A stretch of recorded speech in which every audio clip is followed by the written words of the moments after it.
Hey, Elyse, welcome to the show. Thank you for having me. Yeah, I'm excited to have you on. Tell us who you are, what you do. So, I am the president and founder of Elysium Marketing Group. We are a full service food and franchise marketing agency. Okay. How'd you get started? What made you pull the trigger? What inspired you to start the agency? Yeah. So, I had a 9-month-old baby and a job I Oh. didn't love. So, the combination can sometimes force you to do some things you may not think that you What would was the do. job? Was So, the job in the agency space? no, it was in marketing. I've only ever done marketing in my career. It was for a publication in Philadelphia. We'll just leave Okay. that Yeah, there. we don't want And to bash them. yeah, so yeah, this is a long. I mean, this was 11 years ago now.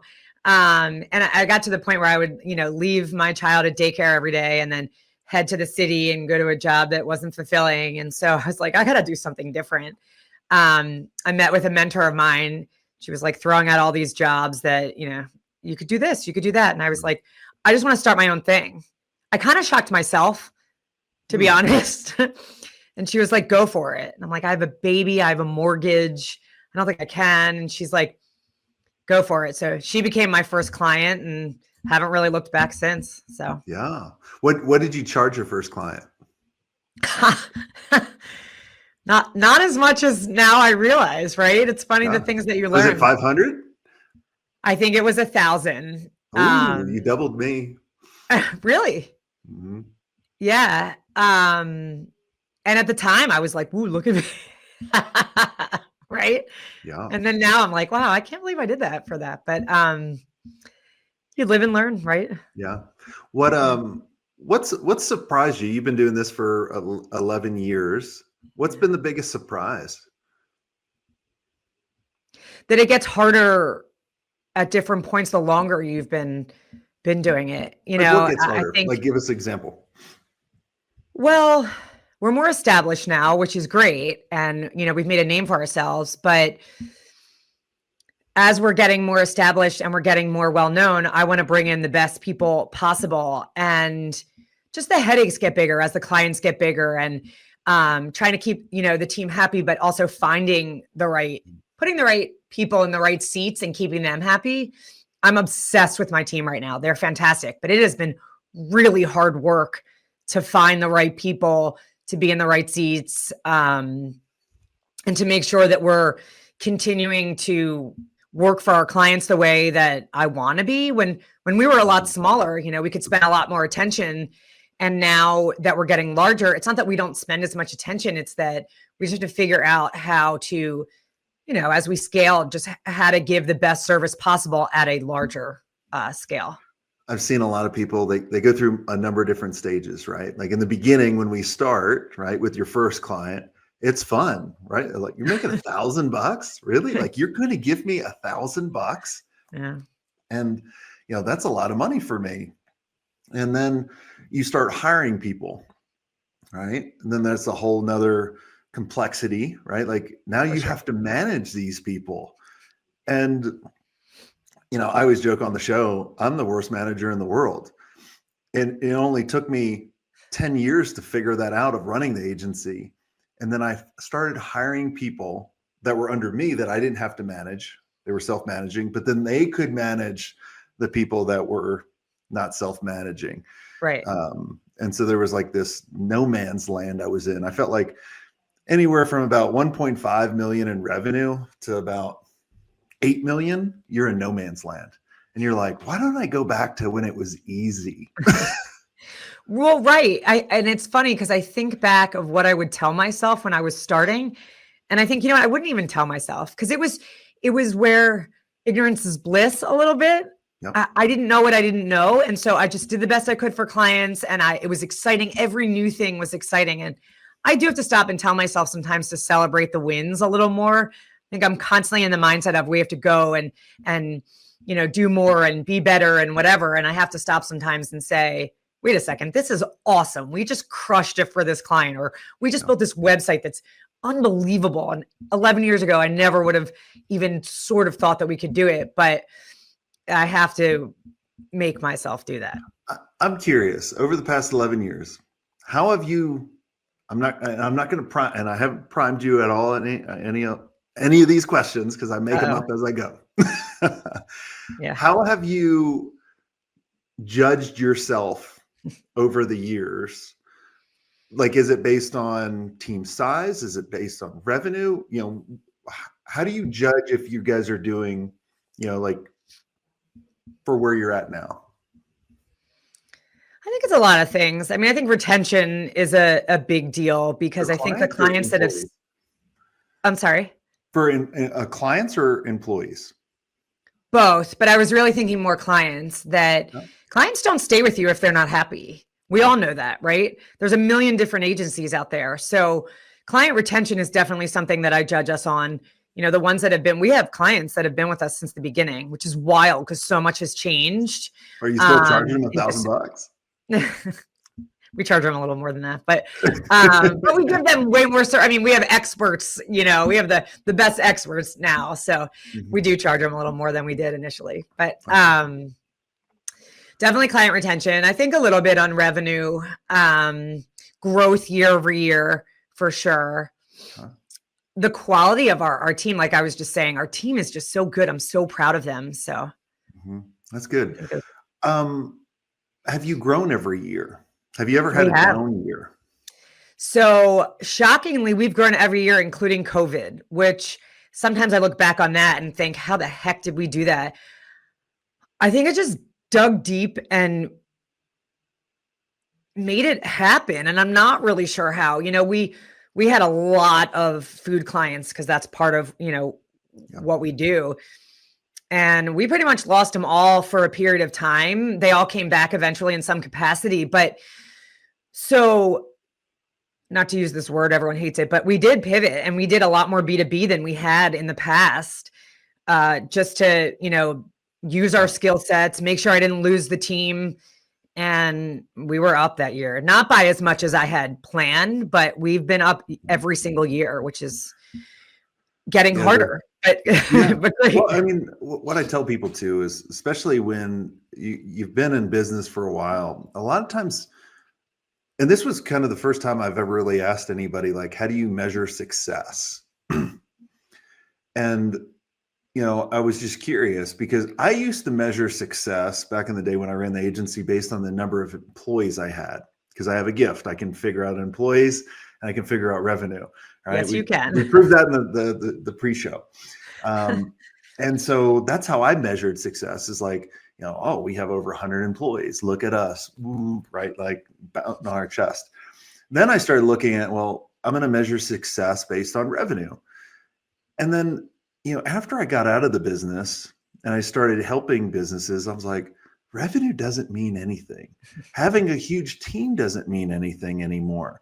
It really comes down to kind of really two things of like, how happy am I in the business and how profitable is the business, right? And how happy is the team? Because not every year, like I've always been fortunate up until last year. Last year was the first year we went, ever since 99 for my agency, for every business that was successful. There's a lot of businesses we've created on the side that just totally fucking sucked. You live and learn. And just died a horrible death, right? They've all grown. And then, we've been doing this 11 years. Last year, we were down maybe 2 or 3%. This year, we'll probably be down a little bit too. And in the past, I would look at it and be like, man, we totally failed, right? But I'm like, no, we're having more fun than we've ever had. We're helping really amazing people. And I think it's just about reframing it a little bit, not just because we didn't hit the goal there, which last year, our goal wasn't even a revenue goal. Our goal was how can we, double everybody's EBITDA in the mastermind. And that was the whole goal. Wow. So, it was, I don't know. I was just thinking about that as I was making up questions. I mean, it's a good question, right? You did not prime me. I came out with what I thought first, but I do think there's something to be said for your team's happiness too. This week, I don't have it here. I'll put them on really quickly. This week is Spirit Week in the agency, and today is Dress in a Costume Day. So I borrowed this from my daughter before. Nice. Should see we have a taco sitting over here, and we have all sorts of people. But It sounds funny. And I have a lawyer friend in the franchise industry who's always like, oh, all your TikToks and everything, you guys just have fun all day. And I'm like, no, we work really, really hard. However, if they want to have a spirit week, we did Monday was Monday. We've had like wear your favorite concert t-shirt day. We had wear your favorite team. So yesterday, everybody except for one person was in an Eagles jersey. I was like, we look like there's an Eagles team tonight. Except for our poor one person who was in a I almost said Patriots. That's not Patrick Mahomes. Oh, Kansas yeah, City. Chiefs. Yeah, Chiefs jersey. So the poor girl, right? We're all in. But anyway, we work hard enough that if they want to have a spirit week this week and today's wear your costume, go for it. And all it does is just make it a kind of a more fun atmosphere. We all bond together. We laugh a little bit and then we go back to work. So I think that is a good measurement. I didn't think of it like that, but the happiness of your employees is super important. Who's in charge of that? Do you have someone on the team or does that fall under you? That is not me any longer. I do have someone on the team who is in charge of, she's actually in charge of our social media. So she's the one who then will sometimes say, and it's not just a social media employee. We've done this before and she wasn't the one in charge of it before. But it had been, I guess, like maybe 9 months since we've done it last. And so it felt right. She said, can we do this? I said, great. She set the whole thing up, sent reminders to everybody. Some people get really into it. Some no, but everyone's participating in some level. So we're in office 4 days. So we're here. Which days? I'm just curious. Monday through Thursday. And then Friday, we all work from home. Okay. A lot of work happening on Friday, I'm sure. Listen, we all need I'm a mom of an 11 and an 8-year-old. I need to do the laundry too, right? And so for me, actually, I get more work done a lot of times not in the office than when I'm in the office because I can just sit and concentrate and work on things that I've put off all week. Whereas we're in the office, people are constantly coming in, we're asking questions, we're all working really collaboratively, which is what I want. But I'll take the Friday at home, not just for laundry, to sit and really think, where are we going? What are we doing? I could never have an office again. I was I have ADD. I have everything probably like to distract you. So I was the chief distractor. So I get bored really easy. And then I would just start going mess with people. Right. So I'm sure when I was out of the office, I think the team probably accomplished way more than when I was in the office trying to prank them or do something stupid. Or like just be like, oh, let me review that design or whatever it is. Right. I don't know that I don't prank them per se. But I do feel bad. Sitting directly outside of my office is our SEO marketing manager who's brilliant. And you can hear through these walls, and so I'm constantly like, hey, Helen, da, da, da, da. Hey, Helen. And I'm sure she wants to kill me. There's no way I'm permanently like, hey, look at this website. What are your thoughts on that? And she has stuff to do. So I would think they may be a little bit more productive when I'm not here too, because I'm permanently just asking questions and poking, but I'm not pranking though. Oh, you should. That was the most fun that we had having an office. Well, we're growing out of this office, so we're moving again, which is a whole other fun part of owning an agency. But that's Yeah.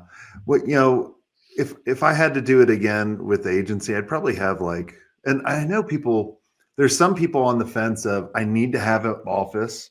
Some people are like, nope, totally virtual, and I think it really depends on where you live too, right? Like you're in Philly, so you're a big city. You have tons of really good workers in a congested area. Like if you live in Durango, Colorado, that's a little bit different. My talent pool is not that big anymore. Right. And it's two different types of people. I think some people thrive in an office environment. I think some other people thrive in a virtual environment too. Yeah, I think it's important that we're in office. And I tried really hard with a hire that I brought on in February of this year. And because I thought she'd be really great, she had lots of good franchise experience. And her not being here, first of all, I didn't think was fair. I try to be fair to all my employees. So to have one person who's not when we're all in didn't exactly fly. Yeah. But also just the camaraderie that we're talking about, where we're all doing these things together, and kind of the way that we all move. It's a well choreographed dance. We all know how to work really well together. And I do believe that we are way more productive this way, especially because we're half of a design agency, right? So we're full service. So we have strategy and we have design. And it is so much easier to say to someone, hey, can we do something about this, and look at the same screen? And it's not 15 emails back and forth. It's a quick conversation in the office, and we keep moving. So I may be a little old school, but I feel I'm old school. I get it. I can own it. Yeah. Be like, make that logo bigger. Make that logo. I'm not necessarily that, but you know what I mean? I mean, everything needs to look amazing and work amazingly. So yeah. You've been doing 11 years. When did you start relinquishing kind of all the control? Because in the very beginning, we're doing everything and anything, right? Like going back to what you were saying about the design, the sales, the operations, like we have our hands in everything. Mm-hmm. When did you start getting your hands out of the cookie jar? Some may say I still have my hands a little too much in the cookie jar. I'm working on that, to be totally candid. I'm not saying make the logo bigger, like you said, but I am very tuned in. I want to make sure all of our clients are really taken care of. In our org chart, there are 3 people directly below me. And so they're the department heads. And it's a lot more of the 3 of them taking control of their department. So I don't know when per se this happened. And maybe a couple of years ago, there was only 2 people below me. It was design and strategy. So our digital marketing director oversees all of our strategy side, and our creative lead oversees that side. Well, we brought in recently a good friend of mine who we had partnered with in the past, who now handles our PR and content side. So I think just having them in place as, the next line, and then they have their teams under them, has helped me try to not be such a control freak and let them kind of run their departments a little bit more. Yeah. What do you think they would tell you if you asked them? One of my favorite things, we just a couple of weeks ago, we had our member only event, and I always love asking, because it's in the fall, and I always have them ask their employees or the people that report to them, what do they want to have them stop, start, and continue doing? What would your team tell you to stop doing right now? I would say they would probably tell me to stop being so loud. In general, I'm serious too. Like I was saying, we're growing out of this office, and they can hear me a lot. And I get real excited with the wins, and I get real like, if something's going on. So that probably doesn't help everyone when I'm constantly like, whoa, look at this. And so I would say that's probably the stop. What was the other 2? Start and continue? Yep. Start and continue. Continue. I'll tell you this. I know this for sure because we've been interviewing. We have a couple positions open, and I decided this is really good when you're having a bad day in the agency, because candidates always ask, what's your favorite part of working here? And I'll tell you, listening to my entire team go around and say it, I was like, okay, I'm doing something right. So I do know they love the way that every day is a little bit different. So that I can't control. That's something I can do. But we also have 2 different initiatives that we do that I know that they really like. One is on Fridays when we're remote on our Zoom calls, we do wins of the week. And it's just a nice way for team members to recognize other team members and what they've done and how they've contributed. And like I was saying, I'm not always the best at focusing on wins. I'm very much focused on how can we be better? How can we be stronger? And so when I implemented this, it forced me to start either writing down or remembering or thinking, we have to celebrate the wins. We do so many good things. And so it's not just about me recognizing, it's about the team recognizing each other. And so that's on Friday morning at the beginning of we have a daily team meeting. And so at the beginning of that, we do wins of the week. So I know they like that. Recently, I just started, it's called Elysium Advancement. And we are basically every other week teaching each other about either a new AI app or a new system or something else, because there is so much out there now that it is really impossible for us to be doing our job well for clients and learning at the same time. And so there's just too much out there. There's way too much out there. So we have about 15 to 30 minutes where one person will go deep, not obviously for 30 minutes, you can't go that deep, but they're the one who's the expert in that app or whatever it is. And then they teach us, and then we have it structured. So they tell us, what is it? How could it benefit Elysium? How could it benefit our clients? Do we recommend it? And that has been really helpful because, I like that. Yeah, it's been really difficult to stay up to date otherwise. Well, it's, I get so overwhelmed by all we're in a bubble for AI right now, for anybody could put AI and get a ton of money, kind of like when the .com era was there. It was like, yeah, it's a .com. I'll give you money for grocery.com and all this kind of stuff. And I feel like everyone has an AI app, including me. Like, I'm part of the bubble, but I really do feel like Ask Quick does actually help. But you like how I do that shameless plug? I did. I thought it was very nicely. See, you shouldn't have even said anything about that. I was like, yeah. Good. I'm glad you have it. I had to do the shameless plug, right? So, but because everybody knows, like, shameless plug. Yeah. Right. But like, there's so much crap out there. It's just people put AI on it. So I really like how you have your team divide and conquer, because I do believe that your network within the company, your network outside the company, the people that you surround yourself, that's your edge going forward. Because one person can't possibly know all this stuff. You got to kind of divide and conquer and really figure out, how do we adapt? Because everything changes so quick. You have to adapt, or you're going to be that, .com, company that doesn't make it. Yeah. And I think too, even if the bubble bursts and some of these companies go away, at least we have familiarity, and there's going to be enough that are similar that we could quickly then adapt to whatever's still there. But it's a matter of just teaching ourselves as much as we can right now. Exactly. I've always been big on creating custom GBTs on ChatGPT, or creating custom gems in Gemini. And I've always told people, like, it's about training the models, but think about the process that you've trained the model and keeping all that somewhere else outside. Because what I realized when I started creating, because custom GBTs, when this episode goes live, could be complete shit. When this goes live, 2 months from now. So, you got to kind of think about, well, how did I train it? What was all the data that I put in here? Right.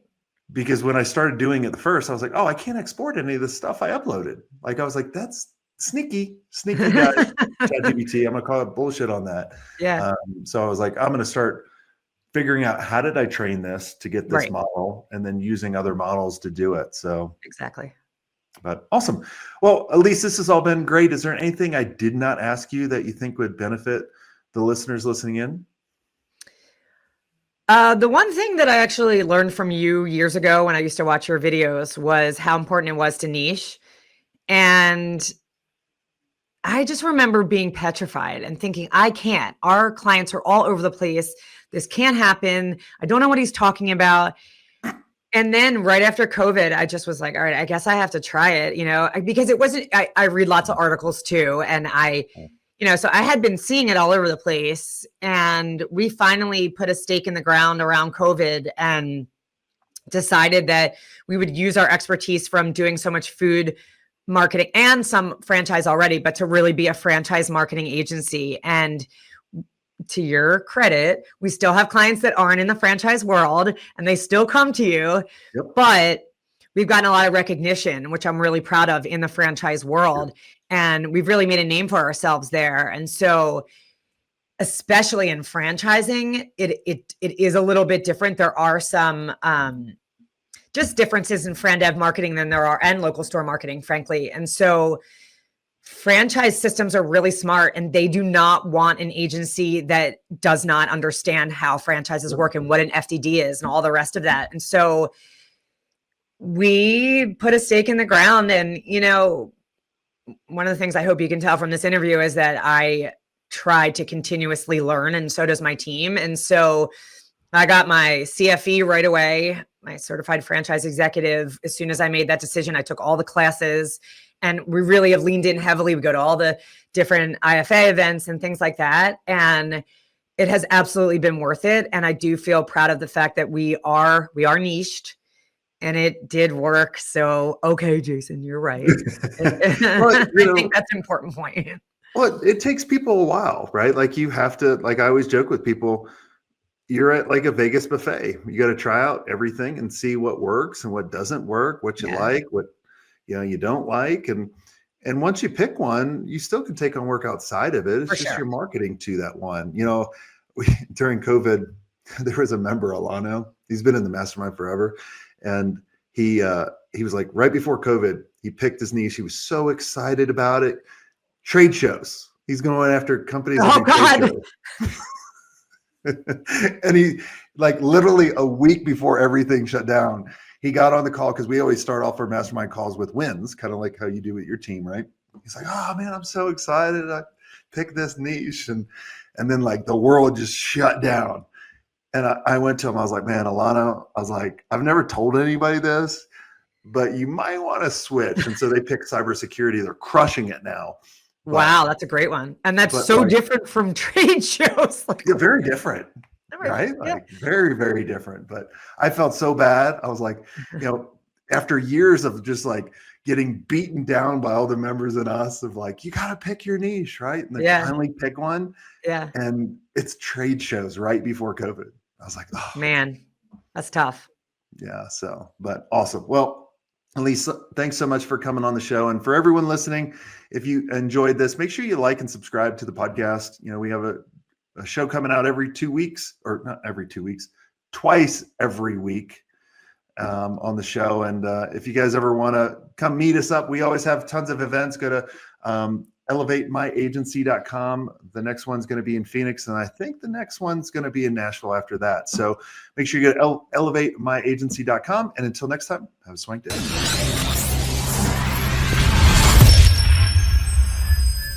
I hope you enjoyed this content. If you want more content like this, make sure you click on the link on the screen or check out your most popular podcast platform where the full episode is there.